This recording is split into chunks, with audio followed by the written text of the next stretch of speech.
스페이스X의 상장이 현실화되는 흐름으로 들어서면서 시장의 판도 자체가 완전히 뒤바뀌고 있습니다.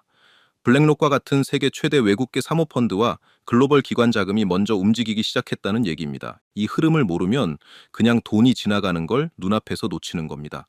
기업 가치만 무려 1.5조에서 1.75달러, 우리 돈으로 환산하면 약 2,000조에서 2,400조 원에 달하는 엄청난 수준입니다. 이건 워런 버핏의 버크셔 해서웨이나 마크 저커버그의 메타를 넘어서는 규모입니다. 현재 미국 증시에서 시가총액 1조 7천억 달러가 넘는 기업은 엔비디아부터 TSMC까지 딱 6개 기업밖에 없습니다. 그런데 스페이스X는 상장 직후 곧바로 미국 시총 6위권에 진입할 수 있다고 시장이 보고 있는 상황입니다. 공모가 규모만 봐도 최대 750억 달러, 무려 70조 원에서 110조 원 규모까지 거론되고 있습니다. 아람코의 IPO 규모 자체를 넘어설 수 있다고 보는 겁니다. 말 그대로 역대 최대급 메가톤급 상장이라고 볼 수 있는 상황입니다. 그런데 여기서 진짜 중요한 건 따로 있습니다. 이 거대한 돈이 과연 어디로 흘러 들어가느냐입니다.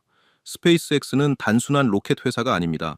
핵심은 스타링크라는 통신 인프라 기업이라고 볼 수 있습니다. 이미 가입자만 1,000만 명을 넘어섰습니다. 매출의 60% 이상이 바로 스타링크에서 나온다고 볼 수 있는 구조입니다. 결국 스페이스X의 IPO는 역대 최대급 메가 스마트머니의 움직임이고 그 흐름에 따라 수급과 기관 자금이 먼저 선택할 수밖에 없는 구조입니다. 먼저 스페이스X의 사업 구조부터 살펴보겠습니다. 현재 스페이스X 전체 사업에서 가장 중요한 핵심 축은 바로 스타링크입니다. 스타링크는 전체 사업 비중의 80% 이상을 차지하고 있고 상장 이후에는 이 비중이 지금보다 훨씬 더 커질 가능성이 높은 구조입니다. 그 다음이 발사 서비스, 그리고 우주 방산 사업 순서라고 보시면 되겠습니다. 따라서 사실상 사업 구조만 놓고 보면 스페이스X는 단순한 로켓 기업이 아니라 통신 기업이라고 봐도 무방합니다. 가장 중요한 스타링크의 비중이 80%가 넘는다는 건 굉장히 높은 수치입니다. 그래서 지금 스페이스X가 해결해야 할 핵심 과제는 다른 게 아닙니다. 바로 이 통신 인프라를 완전히 장악하는 데 있다고 볼 수 있습니다. 이런 구조가 만들어진 이유는 기존 통신 인프라만으로는 더 이상 감당이 안 되는 문제가 발생했기 때문입니다. 기존의 위성통신이라는 것은 여러 개의 위성을 연쇄적으로 연결해서 데이터를 주고받는 구조입니다. 이 복잡한 구조를 지금 왜 굳이 만들고 있을까요? 기존 지상 통신망이 닿지 않는 지역까지 통신을 가능하게 만들고 결국 전체 네트워크를 장악할 수 있기 때문입니다. 그래서 통신망 구축을 둘러싼 글로벌 기업들의 생태계를 보시면 왜 이 기업들이 여기에 집중하고 있는지 훨씬 빠르게 이해하실 수 있습니다. 보시다시피 이 생태계 구조의 중심에는 스타링크가 위치하고 있습니다. 위성을 기반으로 전 세계를 연결하면서 하나의 거대한 네트워크를 만들어내고 있는 구조입니다. 문제는 이 시장을 따라오려는 기업들도 상당히 많다는 겁니다. 로켓랩 같은 경우는 이미 소형 로켓 발사에 집중하고 있고 블랙스카이는 위성 데이터를 활용한 사업을 전개하고 있습니다. 그중 인지도가 가장 높은 원앱 같은 경우는 저궤도 위성을 통한 통신망 구축 사업에 집중하고 있습니다. 하지만 이런 기업들은 대부분 특정 영역에만 집중되어 있는 구조입니다. 발사와 위성, 데이터, 이 중 하나의 영역에만 강점을 가지고 있는 경우가 많다는 뜻입니다. 반면 스타링크는 발사체와 위성, 그리고 지상 통신까지 이어지는 구조를 모두 가지고 있습니다. 말 그대로 수직 계열화를 완성한 구조라고 볼 수 있습니다. 결국 이 세 가지가 동시에 돌아가야 전체 네트워크가 완성됩니다. 그런데 이걸 한 기업이 한 번에 구축하는 것은 상당히 쉽지 않습니다. 그래서 이 시장은 단순한 기술 경쟁이 아닙니다. 본질적으로는 인프라 경쟁이라고 봐야 합니다. 위성수 자체를 계속 늘려야 하고 커버리지를 전 세계 단위로 확장해야 합니다. 그 과정에는 막대한 자금과 시간이 반드시 필요합니다. 그리고 그 과정에서 들어가는 비용 자체도 상상을 뛰어넘는 수준이라고 볼 수 있습니다. 결국 이 구조를 끝까지 가져갈 수 있는 기업과 그렇지 못한 기업의 격차는 시간이 갈수록 더 크게 벌어질 수밖에 없습니다. 바로 이 지점이 스페이스X와 스타링크가 시장에서 압도적인 프리미엄을 받는 핵심 이유라고 볼 수 있습니다. 지금 보시는 것처럼 이건 단순한 차이가 아닙니다. 한 기업만 예를 들어서 비교해 보겠습니다. 위성수만 봐도 스타링크 자체는 이미 1만 기 이상의 압도적인 물량을 확보하고 있습니다. 반면 원웹은 아직까지 600기 수준에 머물러 있는 상황입니다. 활성 가입자 수만 보더라도 스타링크는 이미 1,000만 명을 돌파했습니다. 반면 원웹은 아직 기업 고객 중심으로 제한적인 구조라고 볼 수가 있는데요. 2026년 예상 매출을 보게 되면 스타링크는 약 159억 달러 수준입니다. 한화로 환산하면 약 23조 원대입니다. 반면 원웹은 약 2.5억 달러에서 5억 달러 수준으로 추정되고 있습니다. 그리고 데이터 처리 역량 자체도 차이가 큽니다. 스타링크는 글로벌 기준으로 압도적인 용량과 처리 능력을 확보하고 있는 반면 원웹은 아직까지 그 수준에 올라오지 못한 상태라고 보시면 됩니다. 이게 중요한 이유는 단순히 숫자 차이가 크기 때문이 아닙니다. 이 격차를 따라잡기 위해서는 단순히 시간이 필요한 게 아니라 구조 자체가 반드시 필요하기 때문입니다. 결국 이런 기술 격차와 인프라 격차는 시간이 갈수록 더 벌어질 수밖에 없는 구조라고 말씀드릴 수 있습니다. 그래서 구조적으로 스타링크의 가치, 그리고 스페이스X 전체 기업 가치에서 가장 큰 비중을 차지하는 통신 인프라의 미래가 결국 시장의 흐름을 결정짓는다고 볼 수 있습니다. 오늘의 종목을 설명하기에 앞서 주식을 할 때 중요한 게 여러 가지가 있지만 가장 중요한 건 뭘까요? 아마추어와 프로의 차이는 종목 선정에서부터 시작됩니다. 현재 시장의 주도주는 무엇인지, 급등 확률이 높은 섹터 중 어떤 종목이 언제 터져 나올지, 이런 걸 캐치하는 게 가장 중요합니다. 국내 증시에 상장되어 있는 종목이 코스피와 코스닥을 합쳐 2,500개가 넘어가는데 우리는 이 중에서 가장 급등이 유력한 종목들만 몇 개 줄여서 그 안에서만 매매를 진행하는 게 핵심이라고 할 수 있습니다. 이것저것 주워 담지 말고 딱 선택과 집중을 해서 확률을 올리는 겁니다. 그래서 제가 이번 5월 구독자 무료 이벤트로 종목 선정을 끝내드리겠습니다. 제 90% 적중률의 급등주 검색기를 신청하신 구독자분들께 100% 무료로 공유해드릴 건데 최근장 5월 8일자 포착 종목의 수익률을 보면 계양전기와 오택은 상한가, 원택은 17%대, 오늘이 NM은 18%로 역시나 높은 수익률이 나와줬습니다. 특장점을 간단하게 보면 적중률이 90%입니다. 급등했다가 빠질지언정 검색기에 포착된 종목들의 급등 확률은 90% 이상 된다는 겁니다. 그럼 여기서 포인트가 뭐냐면 욕심 부리지 말고 매도만 잘하시면 되는 겁니다. 매일 쏟아지는 종목 중에서 제가 세팅해 놓은 로직에 맞는 상위 1% 후보들만 선별해서 필터링합니다. 엔트로픽 AI 검증까지 돌려서 상승 여력을 진단하고요. 여러분들께서 키움증권이건 대신이건 KB이건 어떤 증권사를 쓰시든 PC나 휴대폰으로 모두 사용하실 수 있게 세팅해놨습니다. 두 종목만 수익 검증을 해보겠습니다. 제일 위에 있는 종목부터 보겠습니다. 넥스트칩이 9시 51분에 현재 가격 5,330원으로 포착되었습니다. 분봉으로 넥스트칩을 체크해보면 5월 8일 9시 51분 시가 5,330원이 확인됩니다. 이 종목 같은 경우에는 바로 쏴버렸죠. 포착되자마자 1차 급등이 시작돼서 오후장까지 안정적인 양봉으로 마감했습니다. 매수가 대비 대략 12%대의 당일 수익이 충분히 가능한 종목이었습니다. 다음으로 아래 종목인 오택은 9시 33분에 2,715원.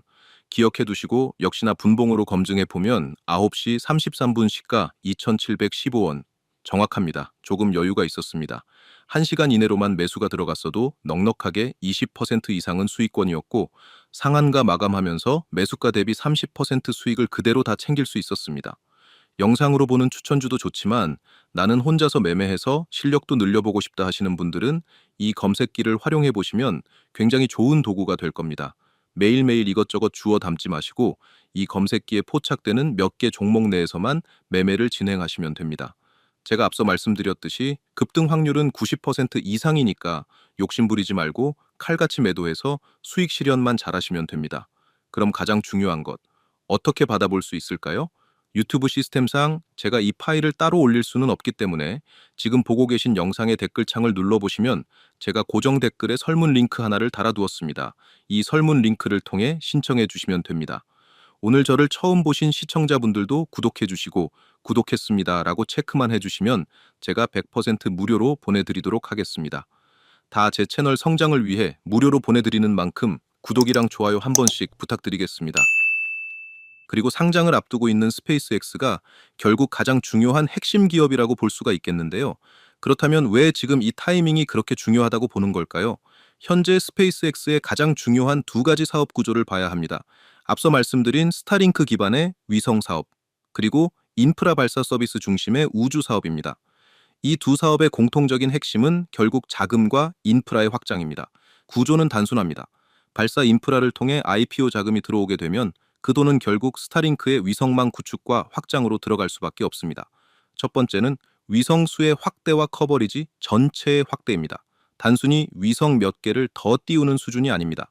전 세계를 완전히 둘러싸고 커버할 수 있는 수준까지 이 네트워크를 넓혀야 하는 겁니다. 그리고 두 번째는 데이터 처리와 네트워크 운영 시스템입니다. 늘어난 위성과 폭증하는 데이터를 안정적으로 통제하고 운영할 수 있는 통합 시스템이 반드시 필요합니다. 결국 이 자금은 단순한 사업 확장에 쓰이는 돈이 아닙니다.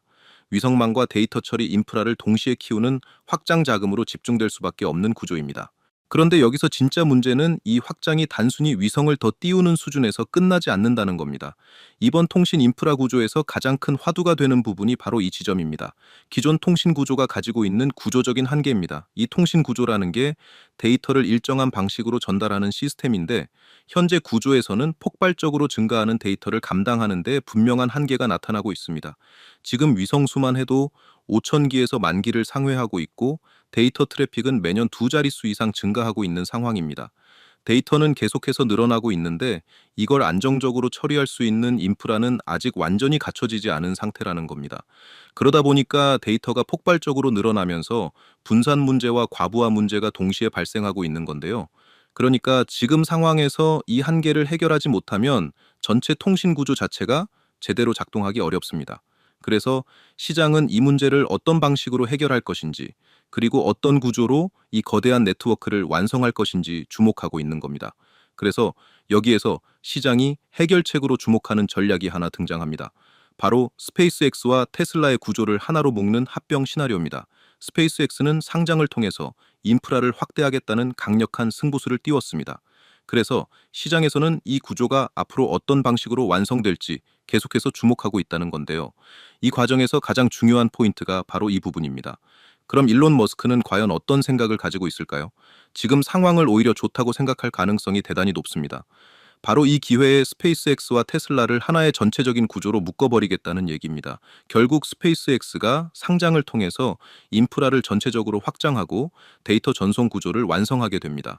그리고 테슬라는 전 세계에서 데이터를 만들어내는 구조를 이미 가지고 있습니다. 그렇기 때문에 이 두 기업의 결합이 만들어내는 통합 구조 자체가 핵심이 되는 겁니다. 지금 이미 전 세계에 위성 인프라가 깔려 있는 상태에서 테슬라가 만들어내는 자율주행 데이터와 AI 데이터까지 결합하게 되면 데이터의 규모 자체가 완전히 다른 차원으로 올라가게 됩니다. 이 구조의 목적 자체는 단순한 사업 확장이 아닙니다. 하나의 통합된 시스템을 통해 독점적인 플랫폼 구조를 완성하겠다는 겁니다. 데이터를 만들어내는 쪽과 데이터를 전송하는 인프라가 하나로 묶이게 되면 완전히 새로운 형태의 독자적인 플랫폼이 만들어질 수밖에 없습니다. 결국 이 결합을 통해서 데이터 생산과 전송을 동시에 장악하는 구조가 완성되는 겁니다. 그런데 이렇게 통신 인프라를 계속해서 확장해 나가게 되면 결국 데이터가 한 곳으로 몰릴 수밖에 없는 구조가 만들어집니다. 지금도 이미 위성수 자체가 수천 기에서 수만 기까지 깔려 있는 상태이고, 데이터 사용량은 계속해서 증가하고 있는 상황입니다. 그런데 이 상태에서 AI와 자율주행까지 본격적으로 결합하게 되면 전 세계 각국에서 발생하는 데이터는 완전히 다른 차원으로 폭발할 수밖에 없습니다. 문제는 이 거대한 데이터를 감당할 수 있는 통신 구조가 아직 완전히 갖춰지지 않았다는 점입니다.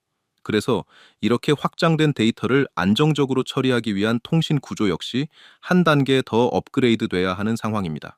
결국 이 모든 데이터 처리 병목을 해결할 수 있는 핵심 기술이 바로 광통신입니다. 위성 및 통신 인프라의 확장 속도 자체가 폭발적으로 증가하는 데이터량을 따라가지 못하는 상황에서 데이터를 획기적으로 빠르고 손실 없이 전송할 수 있는 광통신 기술 자체가 가장 현실적인 해결책으로 떠오르고 있는 겁니다. 여기에 최근에는 양자 기반의 광통신 기술까지 더해지면서 통신 인프라 자체가 한 단계 완전히 확장되는 흐름으로 넘어가고 있습니다. 이 통신 인프라가 완성되는 순간 구조 자체가 끝나는 게 아닙니다. 오히려 그때부터 새로운 시장 자체가 본격적으로 형성되는 겁니다. 데이터는 앞으로도 계속해서 증가할 수밖에 없고, 그 데이터를 처리하기 위한 통신 인프라 투자 역시 계속해서 확대될 수밖에 없습니다.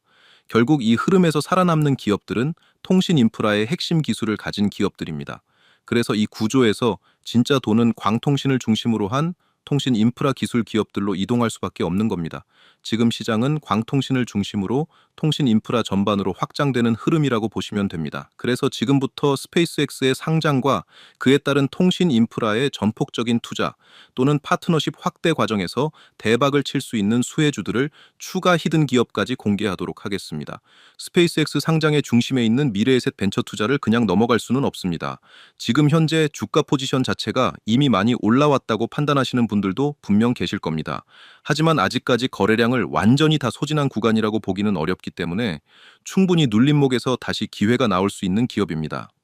스페이스X 상장 일정과 이미 선제적으로 다양한 포트폴리오에 투자를 진행해 놓은 부분까지 감안한다면 충분히 그럴 만한 가치가 있는 기업이라고 말씀드릴 수 있습니다. 미래에셋 벤처 투자는 스페이스X의 초기 성장 단계에서부터 이미 직접 투자에 참여한 핵심 파트너입니다. 그룹사 전체 차원에서 이미 4,100억 원 이상 투자가 들어간 것으로 알려져 있습니다. 여기에 스페이스X의 IPO 글로벌 주관사단 약 20개 사이에도 참여 중인 것으로 거론되고 있고, 이미 위성통신용 RF 무선 주파수 소자, 그리고 고효율 전력 반도체 관련 소부장 투자까지 진행해 놓은 상태이기 때문에 향후 스타링크의 국내 대중화가 본격화될 경우 직접적인 수혜가 예상됩니다. 또한 초고도 보안 위성통신망과 연결될 수 있는 양자 보안 기술 기업에도 선제적으로 투자를 해놓았습니다. 이런 투자 기업들이 미리 선별적으로 투자를 해놓게 되면 스페이스X와 같은 초대형 상장 효과를 그대로 받을 수 있는 구조가 만들어질 수 있습니다. 그렇기 때문에 이런 부분은 충분히 참고하실 필요가 있습니다. 이미 일론 머스크의 XAI에도 그룹 차원에서 선제적인 투자가 진행됐고, 스페이스X, 스타링크, XAI로 이어지는 머스크의 직접 생태계 전체에 투자자로 참여하고 있다는 점도 굉장히 중요합니다. 전반적으로 보면 미래에셋 벤처 투자는 머스크 생태계에 선제적으로 올라탄 투자자 위치에 있다고 볼 수 있습니다. 미국 법인 솔라스타 벤처스를 통해 실리콘밸리에 있는 우주항공 기업들과 이미 파트너십이나 소통도 활발하게 이어가고 있습니다. 그렇기 때문에 국내 투자 기업 중에서는 스페이스X 관련해서, 테슬라 관련해서, 그리고 스타링크 관련해서 미래에셋 벤처 투자가 가장 앞서 나가고 있다고 보시면 됩니다. 주가가 눌릴 때마다 계속해서 추적 관찰한다면 앞으로도 충분한 거래와 수급이 다시 나올 수 있는 지속적인 모멘텀이 살아있는 기업입니다. 바로 이어서 두 번째 기업입니다. 스페이스X 상장 이후 국내 스타링크 상용화와 관련해서 인프라 수혜를 볼 수 있는 기업, 바로 KT를 말씀드리겠습니다. KT는 자회사 KT SAT를 통해서 스페이스X의 저궤도 위성통신 서비스인 스타링크와 국내 공식 파트너십을 체결한 회사입니다. 스타링크의 저궤도 위성망, KT의 정지궤도 위성망, 그리고 지상 광통신망을 결합하는 하이브리드 위성통신 국내 서비스를 제공하는 핵심 대리점 역할을 한다고 보시면 되겠습니다. 바로 통신망이 닿지 않는 지역이 핵심입니다. 해양, 선박, 항공 분야를 우선 타깃으로 확장할 수 있는 파트너십이 이미 연결되어 있습니다.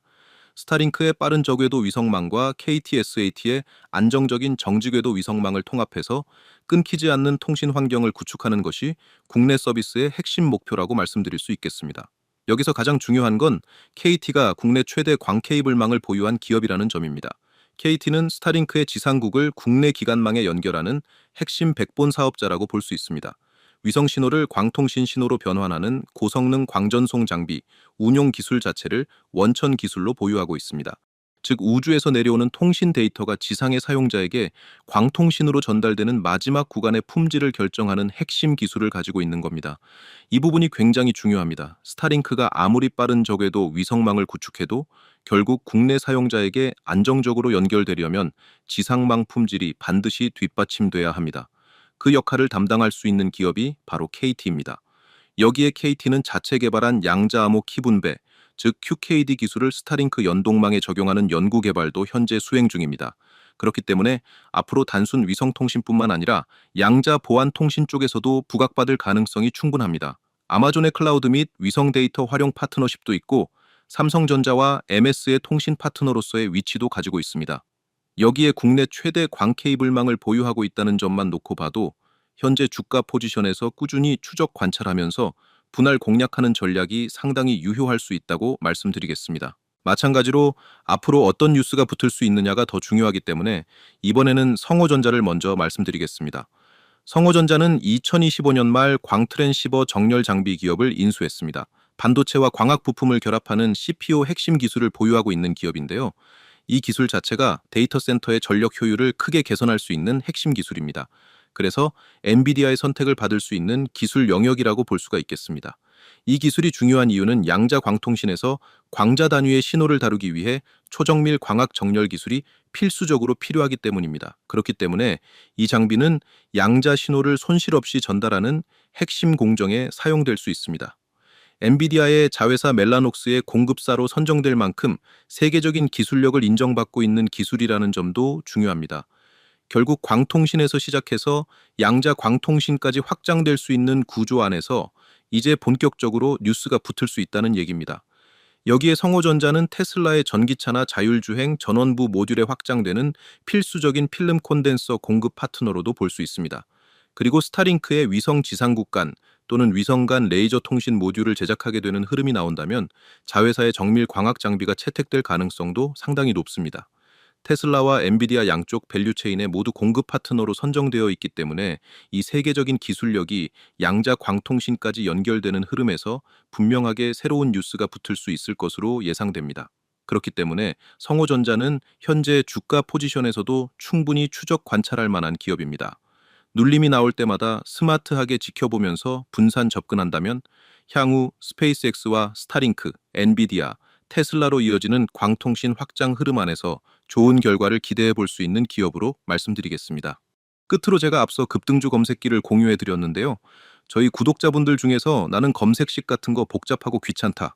그냥 종목이랑 매수, 매도 추천 가격만 딱 받아서 매매하고 싶다 하시는 분들께는 이번 달 제가 꼽은 히든 종목 대장주 레포트를 100% 무료로 보내드릴 겁니다. 그럼 여기서 오늘 저를 처음 보시는 시청자분들은 너가 뭔데 그렇게 자신만만하냐 이렇게 생각하실 수도 있는데요. 그동안 제가 어떤 스타일로 종목 선정을 해서 수익을 어떻게 냈는지 몇 개만 보여드리겠습니다. 제가 운영하는 유튜브 채널인데 이전 히든 종목 영상을 한번 보겠습니다. 영상 2개로 추천드렸는데 잠깐만 한번 보면 이렇게 테슬라 메타 관련해서 원익홀딩스 영상을 추천을 드렸는데 어떻게 됐을까요? 추천드린 시점은 7월입니다. 월봉으로 한번 보면 7월이죠. 로보티즈는 7만 원대에서 현재가 33만 원대까지 4배가 넘어갔습니다. 현재 진행형이죠. 다음으로 원익홀딩스입니다. 원익홀딩스는 7월 5,700원대에서 12월에 고가 5만 원대를 찍고 현재는 조금 눌려 있는 상태인데요. 그래도 5,000원대에서 5만 원까지 10배가 올랐습니다. 안 팔고 있었어도 현재가 기준으로 6배 이상 수익 중이죠. 휴머노이드 로봇 양산이 테슬라부터 중국 기업, 우리나라 현대차, 보스턴 다이내믹스까지 줄줄이 올 하반기로 예정되어 있습니다. 로봇주들 이번 달부터 시동을 걸 테니까 반드시 준비가 되어 있어야 됩니다. 마지막으로 2번째 영상 하나만 더 보겠습니다. 작년부터 지금까지 계속 말씀드리고 있는 전력주들 산일전기, 일진전기, LS일렉트릭입니다. 역시나 이것도 7월 영상이고요. 수익 검증을 해보면 먼저 산일전기입니다. 7월이었죠. 9만 원대에서 현재 33만 원대까지 폭등했습니다. 4배 가까이 대폭등을 했고 일진전기도 마찬가지죠. 4만 원대에서 현재가 14만 원대까지 3배 넘는 상승이 나왔습니다. 마지막으로 LS일렉트릭입니다. LS일렉트릭은 6만 원대에서 현재가 31만 원대까지 5배가 넘어가는 대박 수익이 가능했습니다. 제가 올해 초부터 계속 말씀드리는 내용이 있습니다. 반도체, 로봇, 그리고 전력 관련주는 꼭 관심을 가져보시라고 강조드리고 있습니다. 히든 종목 수익률을 정리해보면 로보티즈가 4배, 원익홀딩스가 10배고요.